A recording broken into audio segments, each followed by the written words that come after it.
Was Sunil Gavaskar a better test batsman or was it Sachin Tendulkar?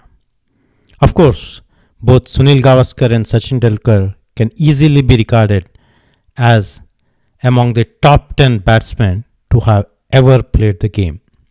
In this episode, we are going to look at some critical points from their career or some metrics out of their career to try and answer this question. So, before we start, let's look at the career of Sunil Gavaskar. Of course, he made his debut in the 1971, the famous series in West Indies, wherein he scored over 600 runs in his debut. Overall, he played 125 test matches, 10,000 runs, 34 centuries, 45 half centuries with an average of 51.12. He was also the first batsman to score over 30 centuries and also the first batsman to score over 10,000 runs.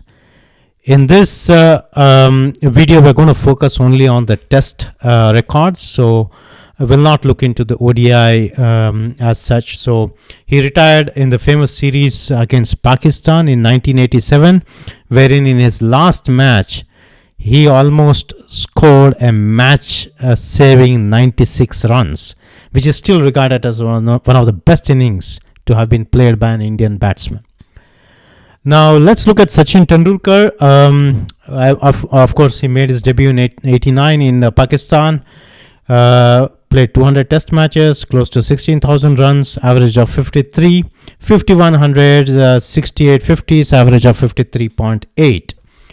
Some of his records, I feel, will probably not ever be broken. Like, for example, the number of test matches, 200 test matches, the number of international hundreds, 100 international hundreds. I doubt these will ever be broken in the lifetime of most people who are watching this video.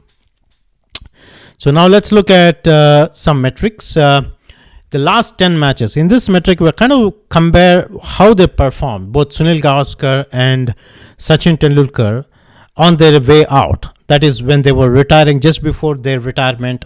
Let's look at their performance in the last 10 test matches. The idea is to compare how good they were, right, just before their retirement, right? So now let's look at Gavaskar, right? His last series was against Pakistan, 4 test match series.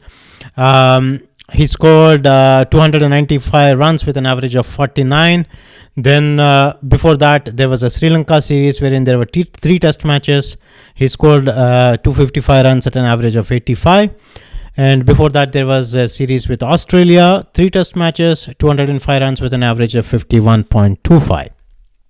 Okay, now let's look at Sachin Tendulkar in his final 10 test matches.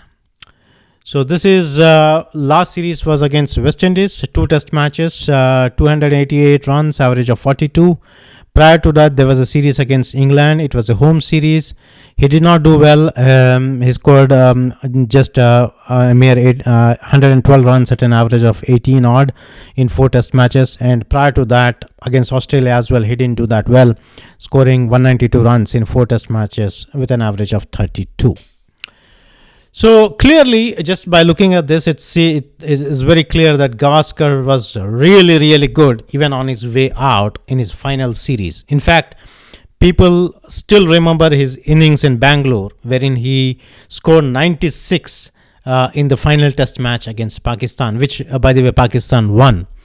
And when the Indian team toured Pakistan in 1989, after Gavaskar had retired, people would talk to the Indian team, people like Imran Khan, and describe the innings of Gavaskar to the Indian team, that it was one of the best innings that they have seen an Indian play. Right. So here, let's look at the average. I mean, if you are looking at the cumulative average of all these 3 series that Gavaskar played, we're looking at an average of 61 in his last 10 test matches. Compare that with Sachin Tendulkar, who averaged just mere 30 runs in his last test matches. In fact, he was not doing well even 3 or 4 years prior to his retirement. I mean, he was averaging just around 30, 35 or so.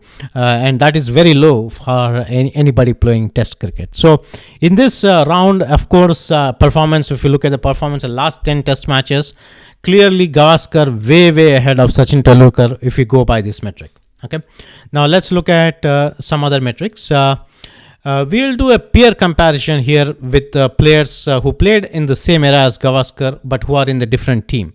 Now let's look at some of the players. Like here we are looking at Viv Richards, Javed Miandhan, Greg Chappell, Zahir Abbas, David Carr, and Gordon Greenidge and Jeff Boycott. Now if you look at the averages here, I mean, barring like let's say just Javed Miandhan and Greg Chappell, who are slightly ahead of Gavaskar in terms of averages, there's nobody close in terms of runs or the average of Gavaskar, which is 51.1 and 10,000 odd runs. And especially if you look at the openers, Gordon Greenidge, the last two entries, Gordon Greenidge and Jeff Boycott, they are nowhere close to Gavaskar in terms of averages, considering that they both are kind of opening batsmen, right? So now let's compare how Tendulkar stacked up with his peers from different teams. So here you are looking at Inzamam ul Haq, Brian Lara, Steve Waugh, Ricky Ponting, Kumar Sangakkara, Jack Callis, and Mahela Jayawardene. Here, if you look at these averages, you see that there are some players who are actually, who are averaging better than Tendulkar. Like, for example, Sangakkara or Jack Callis, or even for that matter, Steve Waugh, right? And the rest of them are very close to, Sachin Tendulkar, like Brian Lara and, Jayawardene and, Inzamam ul Haq, right? So they are close. But if you look at the difference between how Gavaskar stacked up with his peers and you compare that with how Tendulkar stacks up with his peers in a different team, you can clearly see that Gavaskar was a little bit ahead of his peers who played during that same era, as opposed to kind of, Sachin Tendulkar. So in this round as well, I think the Gavaskar holds a slight edge over Tendulkar in terms of peer comparison.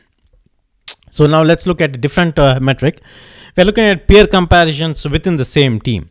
So here you're looking at Gundappa Vishwanath, who played alongside Gavaskar. I'm primarily looking for those players who played at least for 10 years with Gavaskar in the same team. So we have Gundappa Vishwanath, Mohinder Amarnath, Dilip Vengsarkar, Anshuman Gaikwad, and Chetan Chauhan. Of course, it was very difficult to find at least few players who would kind of played more than 50 test matches. So I've included Anshuman Gaikwad and Chetan Chauhan as well, but they did not even play 50 test matches.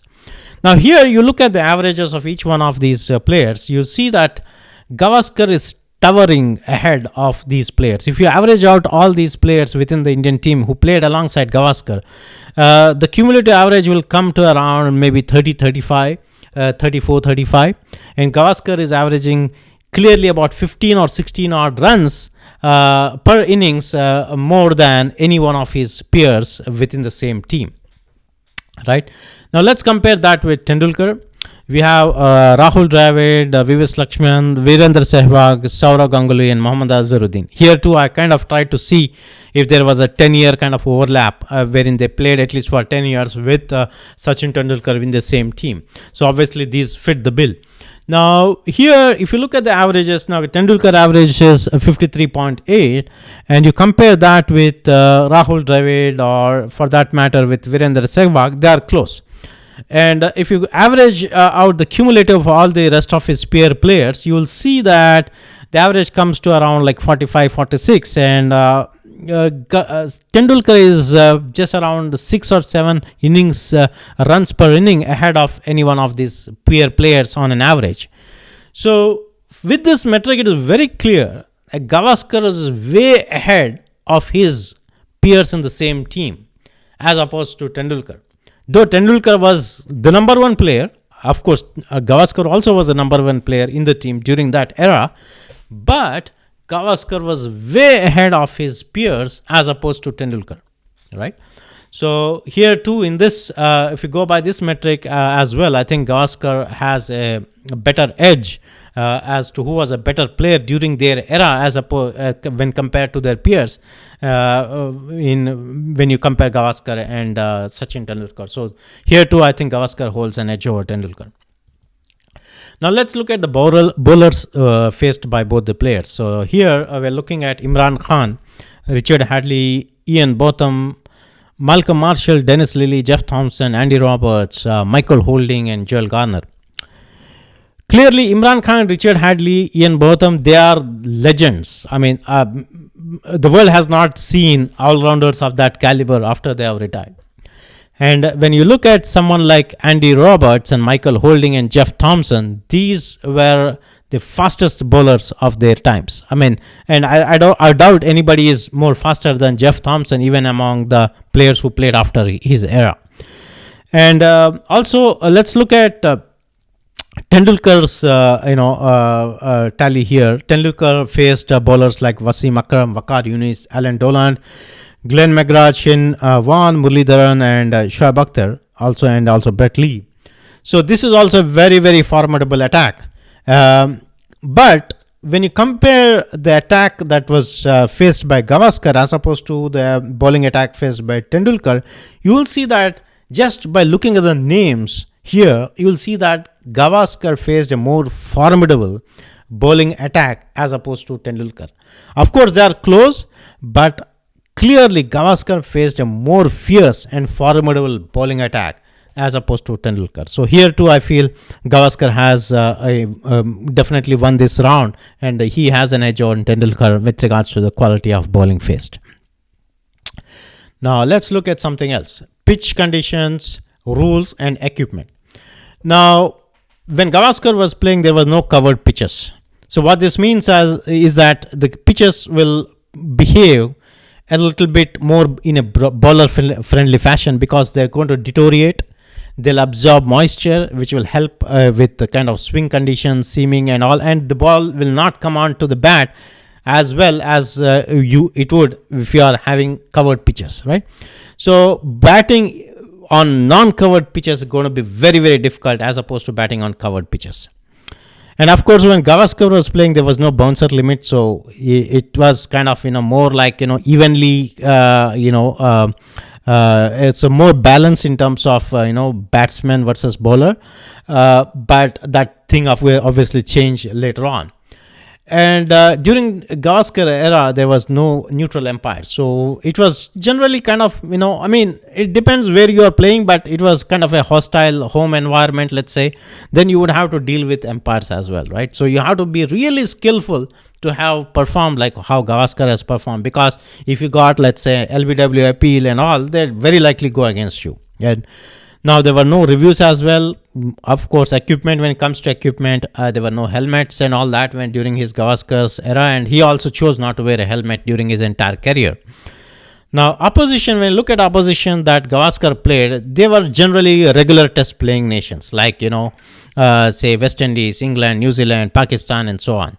Right, he did not get a chance to play with countries like Kenya or Zimbabwe and Bangladesh, so on. Right, so he played against solid oppositions. Right, so if you consider that as well, then he has played like in much more formidable oppositions as opposed to his later generations. Right, now you look at Tendulkar here. Obviously, he benefited from covered pitches. There was a bouncer limit that was introduced.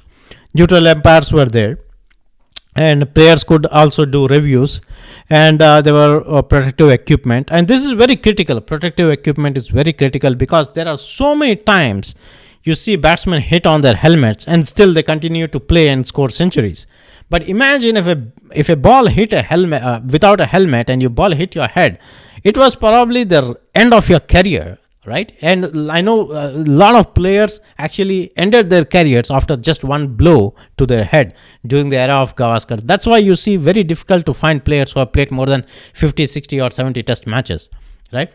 And also, Tendulkar benefited from playing new test playing nations like, say, Bangladesh or Kenya or Zimbabwe, and also South Africa also just started playing then, came back. So he benefited from, playing around with kind of rookies, if you will, right? So when you look at all these conditions and how Gavaskar performed, I would say clearly Gavaskar had a very much high skill level to have had a career that spanned about 16, 17 years and playing 100 plus test matches and scoring 10,000 runs, right?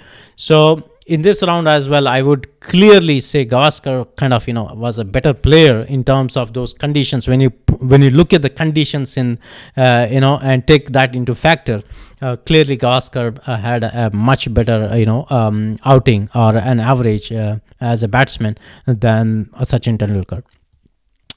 So overall, going by all these metrics, I would say, my analysis tells me that Gavaskar clearly was a much better player as a test player than Sachin Tendulkar. And it's not only me, there are players who actually played alongside Gavaskar and alongside Tendulkar, like, players like Ravi Shastri or players like Imran Khan.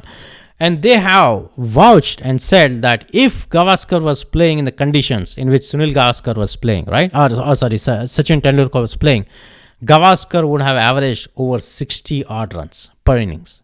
So they rate him much higher than Sachin Tendulkar. So I also feel the same thing. I was fortunate to see both the players play. Of course, both of them are legends. And as I mentioned earlier, each one of these players easily will be kind of, ranked among the top 10 batsmen to have ever played the game, right? So this is a more nuanced kind of a conversation, right? So yeah, I hope you like this video, and if you liked it, please, share it with your friends and come back for more episodes. Thank you.